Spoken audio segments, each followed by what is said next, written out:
Good morning and afternoon to everyone, depending where you are. But welcome and thank you for attending today's webinar that we're running for you, which is Facts and Fiction, Understanding Leave Entitlements.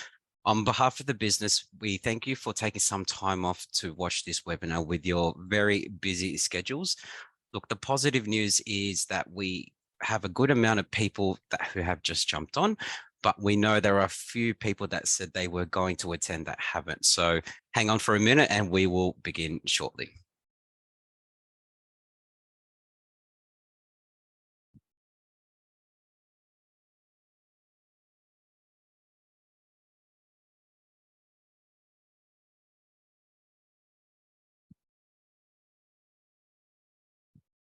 I believe we're ready to get kick-started.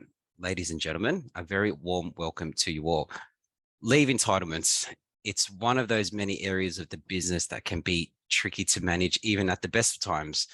There are so many variables to consider when managing leave, from understanding what they actually mean, and ensuring that they are implemented correctly in the business. It can also affect the award that you're following, but also at the same time, depending where you are based. But alongside that, don't forget about all the changes of legislation that go along with that. It can really be a minefield. Unfortunately, the Fair Work Act is always constantly something you want to and need to stay on top of. And it's always a topic of high demand. Here's just an example. The Secure Jobs Better Pay Act 2022 made amendments to the Fair Work Act 2009, and it actually has brought 11 changes. So that is actually quite a fair bit. So there are a lot of businesses in a bit of a sticky situation on what they actually mean to the business, but also how to implement it with the documentation and to their staff as well. And now we've even got more changes coming up, and to think of as an example is the wage increase and superannuation.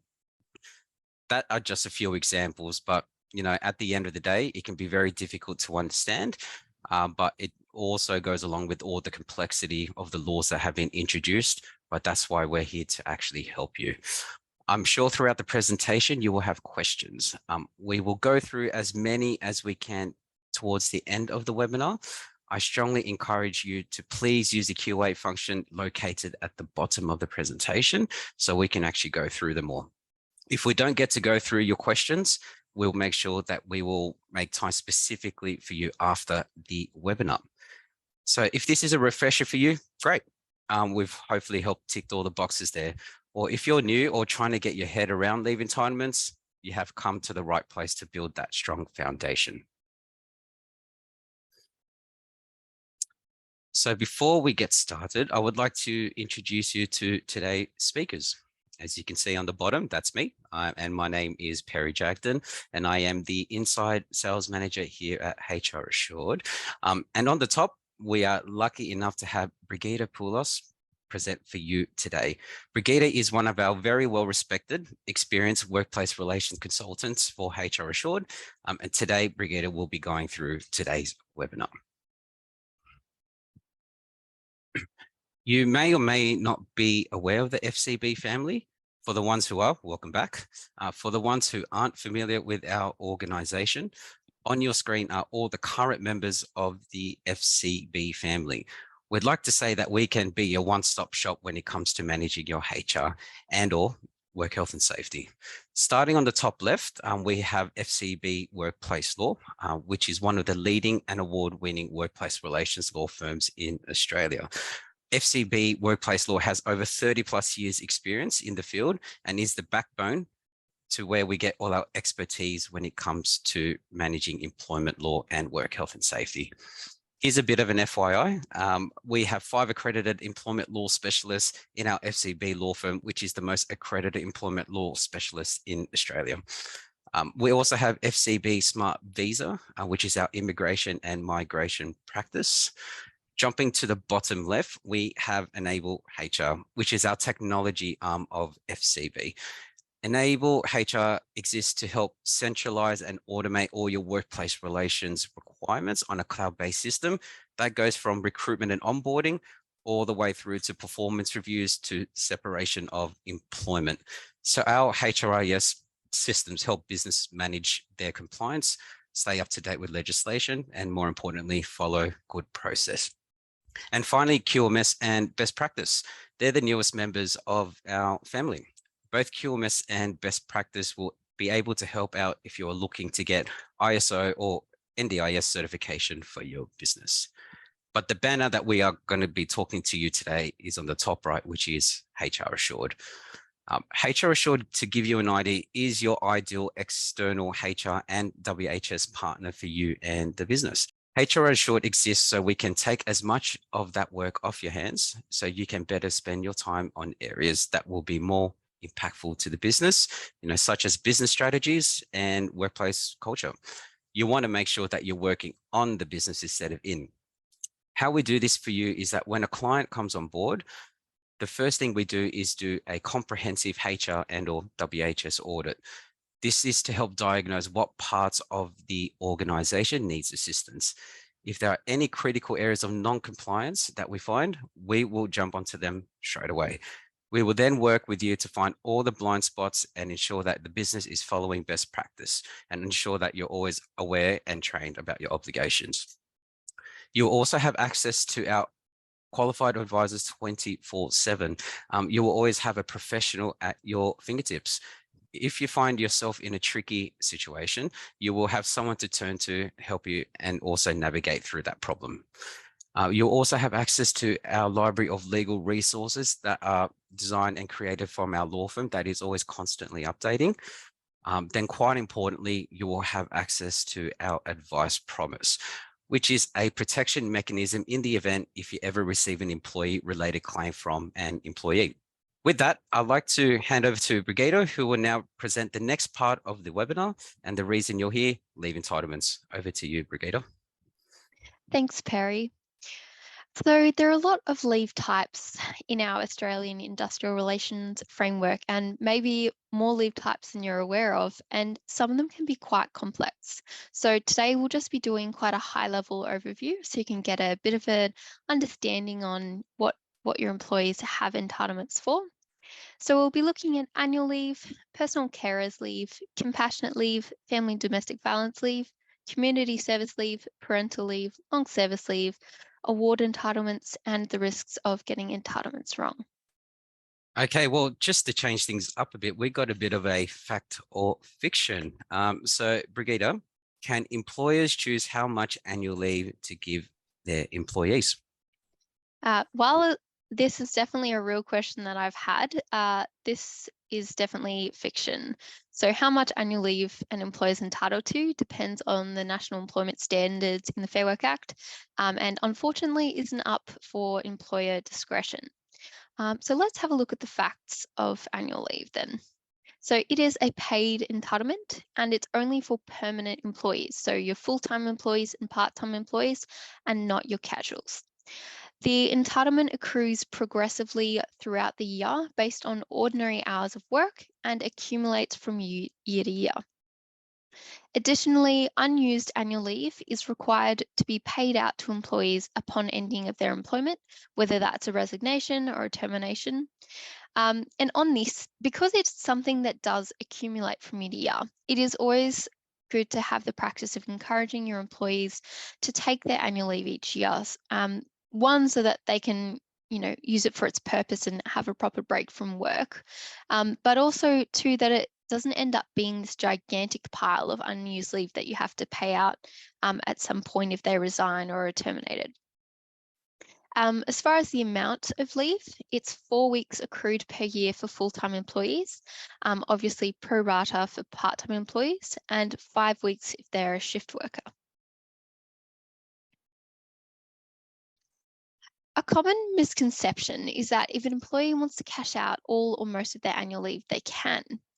But in reality, this is something that's quite strictly regulated by modern awards or by the National Employment Standards if an employee is award-free. So the provisions for cashing out of annual leave tend to look very similar between awards, but here I've inserted a clause for us that's from the Health Professionals and Support Services Award that goes through a list of common requirements. In a nutshell, each time you want to cash out annual leave, it has to be agreed in writing with the relevant details and signed by the employer and employee. As I said, it can vary across different awards, but common rules to watch out for is an employee must be left with at least 4 weeks of annual leave after the agreed amount of leave has been cashed out. And you can only cash out a maximum of 2 weeks annual leave in any 12-month period. Along with taking annual leave in advance, directing employees to take annual leave and other similar provisions, there can be hidden pitfalls to watch out for. So it's always best to talk to an expert if you're considering doing something like cashing out annual leave or any of the other matters.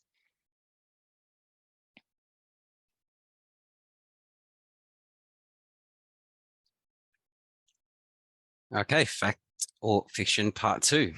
Casual employees are entitled to unpaid carers leave, 2 days for each permissible occasion. That is actually a fact. So while paid leave isn't an entitlement in this area for casuals, casual employees do have an entitlement to 2 days of unpaid carers leave for each permissible occasion, and we'll go through that now. So personal leave is a paid entitlement for permanent, full-time and part-time employees. Like annual leave, it accrues progressively throughout the year based on ordinary hours of work and accumulates from year to year. However, it doesn't get paid out on termination, and under no circumstances can you cash it out. Employees get up to 10 days each year, which is prorated for part-time employees. For personal leave, an employee can take it if they're not fit for work because of a personal illness or personal injury. And for carers leave, which is the same type of leave, just a different branch within the leave, an employee can take it to provide care or support to a member of their immediate family or a member of their household who requires care or support because of either a personal illness or injury or an unexpected emergency. So a classic example of carers leave is an employee you have who's a parent and they're needing the day off to look after their child who's unwell. Just on the definition between personal carers leave, it is one entitlement, one balance, but within that, you can take the leave for either personal leave, which is commonly referred to as sick leave, or carers leave, but they both come out of that one leave balance. And as we said before, casual employees do have an entitlement to 2 days of unpaid carers leave for each permissible occasion. So moving on to compassionate leave, employees get 2 days for each permissible occasion, and those 2 days are paid for permanent employees and unpaid for casuals. A permissible occasion is when a member of the employee's immediate family or household contracts or develops a personal illness that poses a serious threat to their life, sustains a personal injury that poses a serious threat to their life, or passes away. It also includes situations where a child is stillborn or there is a miscarriage. Employees can take compassionate leave to spend time with the relevant person after the death of the family or household member or after a stillbirth or miscarriage.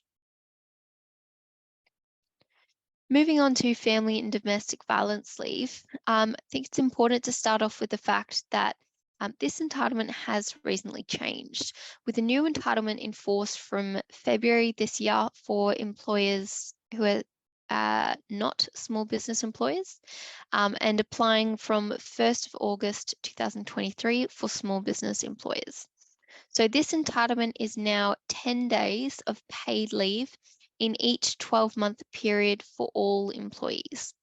Now, this also applies to casuals as well as full-time and part-time employees. And for casuals and part-time employees, it's not a prorated entitlement based on hours of work. It doesn't accrue throughout the year, so employees do have access to the full 10 days straight away, but it also doesn't roll over from year to year. So this leave is a bit more complex in terms of the circumstance, eligibility and confidentiality requirements. But generally speaking, it can be taken if an employee is experiencing family domestic violence and they need to do something to deal with the impact of the family domestic violence, and it's impractical for them to do that thing outside their ordinary hours of work.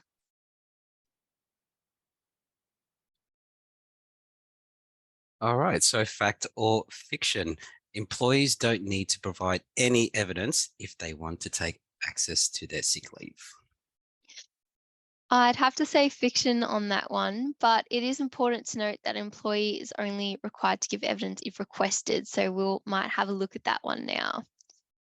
So this can often be employers' favourite topic when it comes to leave, and what that's about, what sort of notice and evidence do employers have to provide?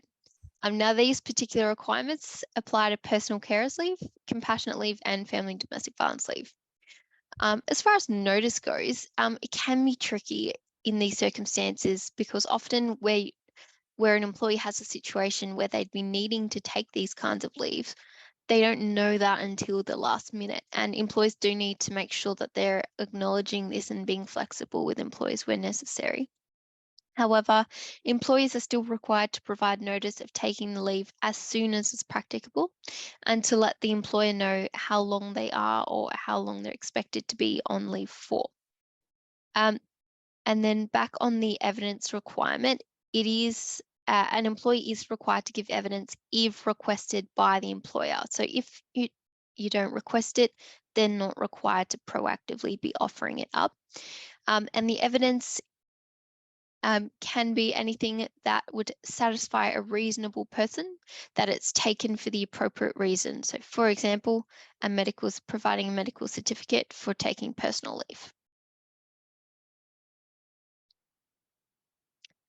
Now, community service leave is a much less common leave type than the other ones we've discussed, as it's quite narrow in what it applies to. So it is an unpaid leave entitlement, and it's where employees can be absent from work for eligible activities, such as jury service or voluntary emergency management, like dealing with a natural disaster. Jury service is an exception to this leave type being unpaid, as permanent employees and in some states regular and systematic casuals are entitled to payment for this absence. But in some situations, employers may not have to pay the full period of time. So if you have an employee required for jury service, I would definitely recommend talking to an expert about what you need to pay, because there are some exceptions that could apply.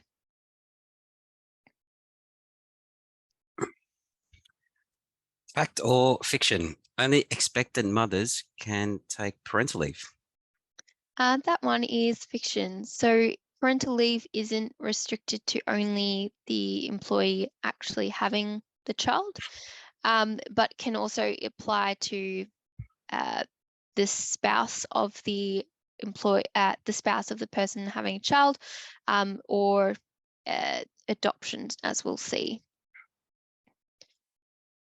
So a lot of employers think parental leave is paid, but this is surprisingly an unpaid entitlement, and it's 12 months of duration as far as the unpaid leave goes.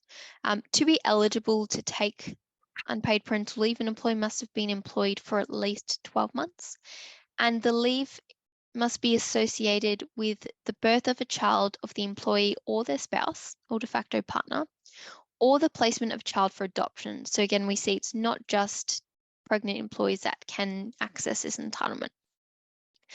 This leave does come with some extra bells and whistles around notice requirements, a return to work guarantee, and more. So again, it's worth speaking to someone if you have this situation come up.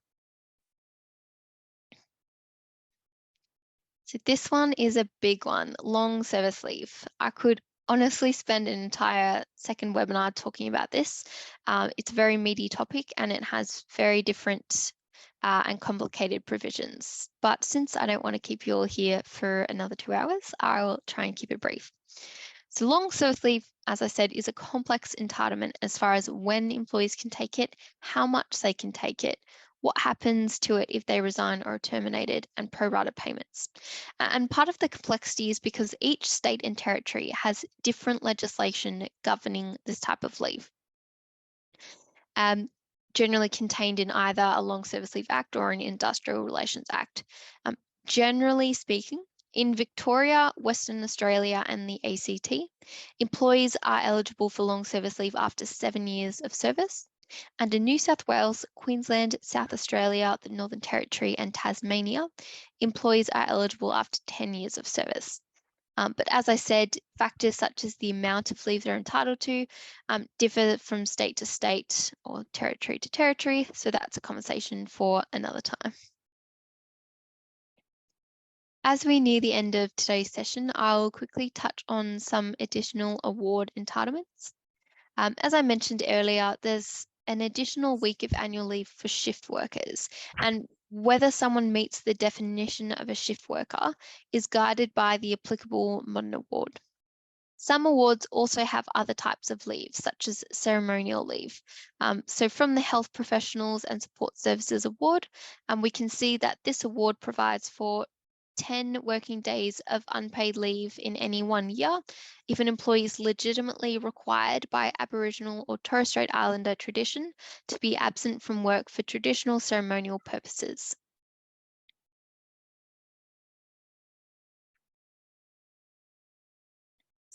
Fact or fiction, there are no consequences for employers that get leave entitlements wrong.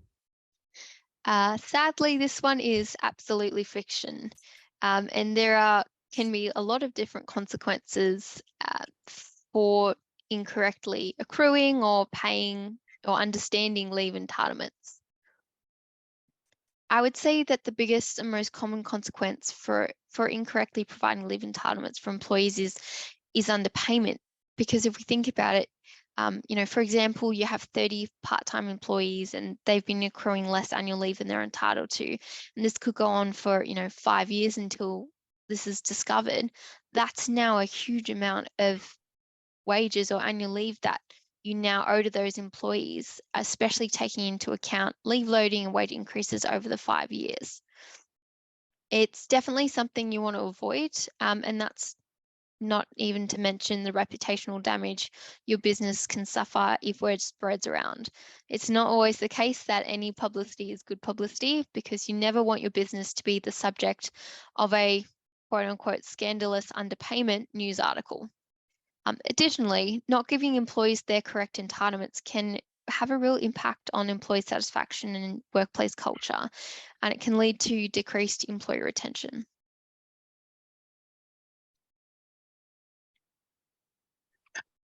Well, thank you so much, Brigida, for that presentation. That was amazing. Just when we thought we knew everything about leave entitlements, there's always something we can learn.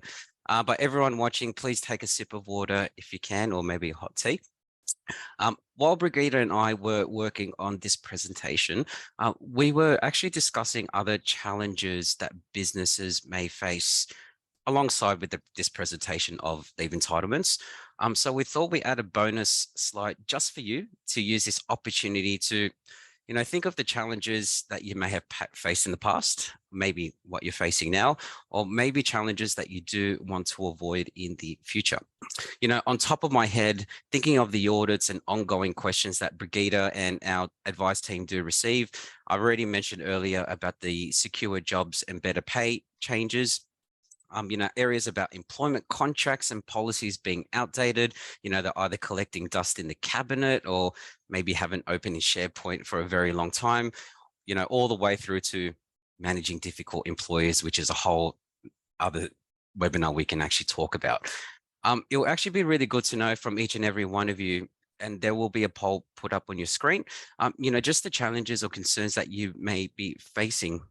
Look, I'll give you a minute just to put in your answers.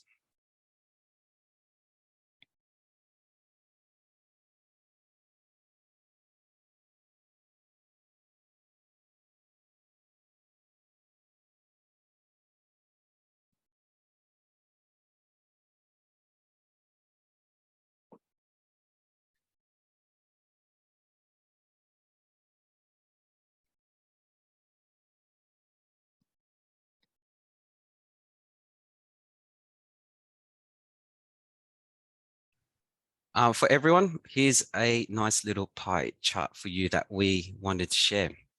Over the past month, these are calls that we've been receiving from our clients. No surprise why contracts and award compliance make the top two. But surprisingly enough, termination is your third most issue with calls that we receive.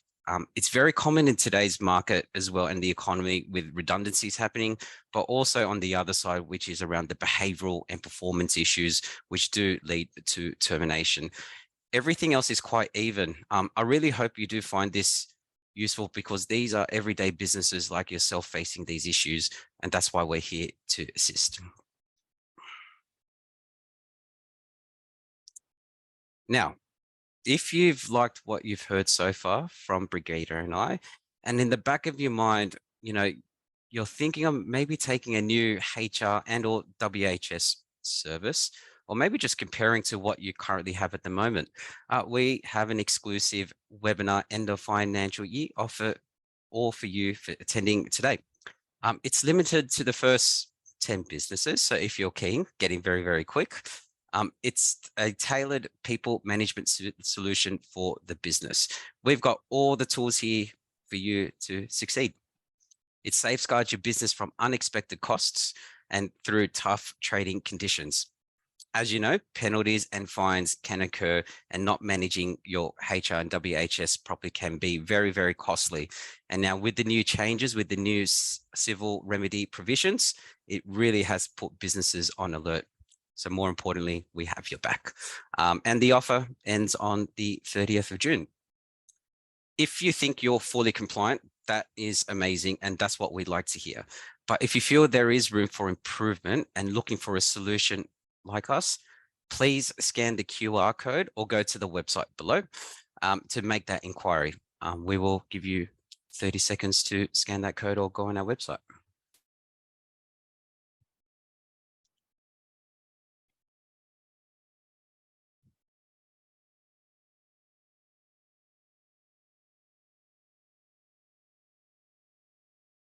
All right, here we go. One of the favorite sections of the webinar, which is the Q&A. We would love to now jump onto your questions. Thank you again to the attendees that have actually put their hand up to get their questions answered.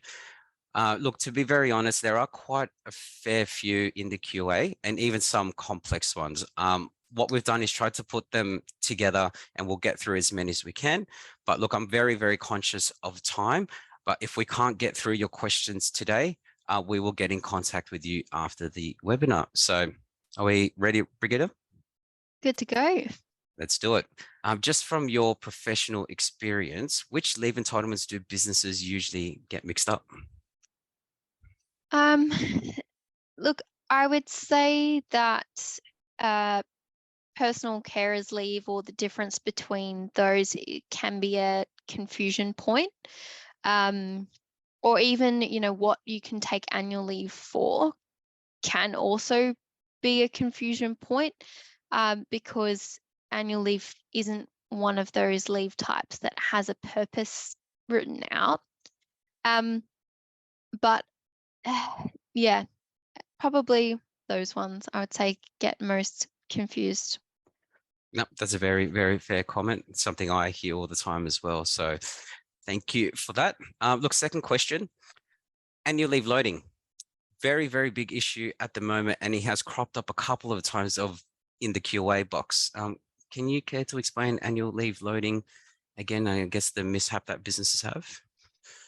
Look, it's definitely an area I've personally seen a lot of non-compliance in. So annual leave loading is an added entitlement that's usually contained in modern awards. And basically it's a percentage loading, usually 17.5% in most awards, that gets added when an employee is being paid for annual leave. This is not something that is optional, which is a common point of misunderstanding. But there are also some kind of ins and outs with that.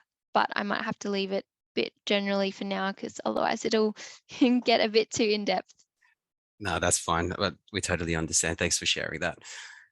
Bit of a sneaky one here, but I've heard businesses cash out sick and annual leave to reduce their leave entitlements. Are we allowed to do that? Well, I touched on the cashing out of annual leave earlier, and obviously that is something that can be done if permitted by your modern award. However, you do have to comply with the rules and requirements in the award as far as how much you can take. But as far as personal leave goes, or sick leave, no, this is not allowed in any circumstances to be cashed out, but it also doesn't get paid out on termination. So you've got a bit of comfort there, I suppose.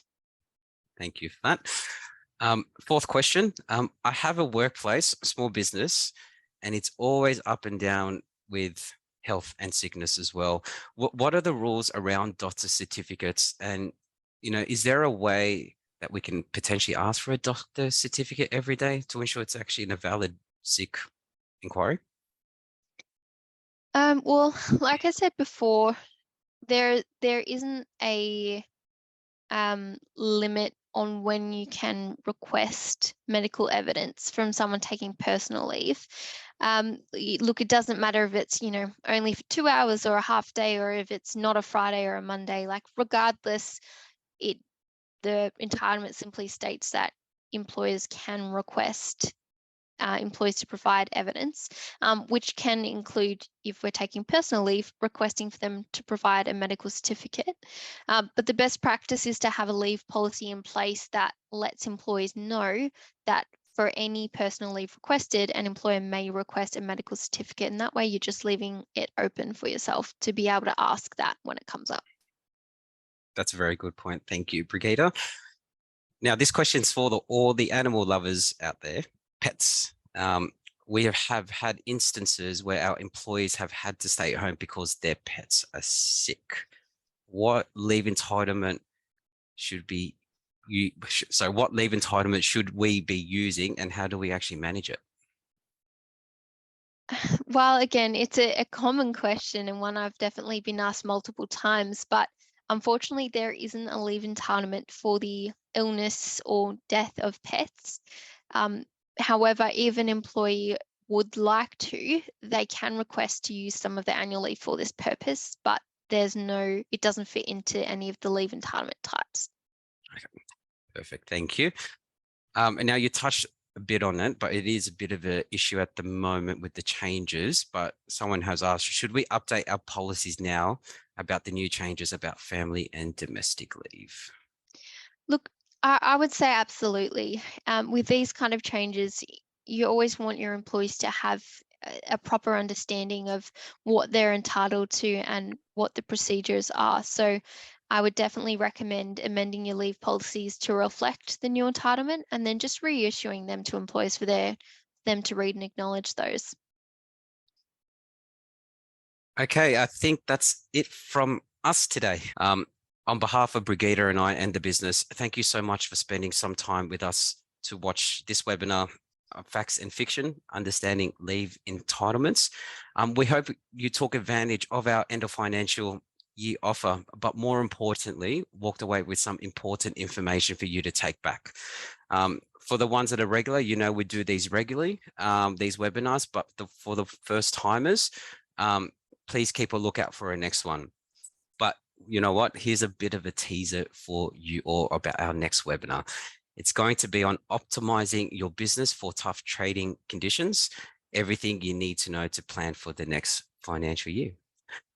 Take care, stay warm, stay safe, and enjoy the rest of your day. And Brigadier, thank you so much again for spending some time with us as well. No, thank you guys. It's been a pleasure speaking with you, and hope everyone has a great rest of their day.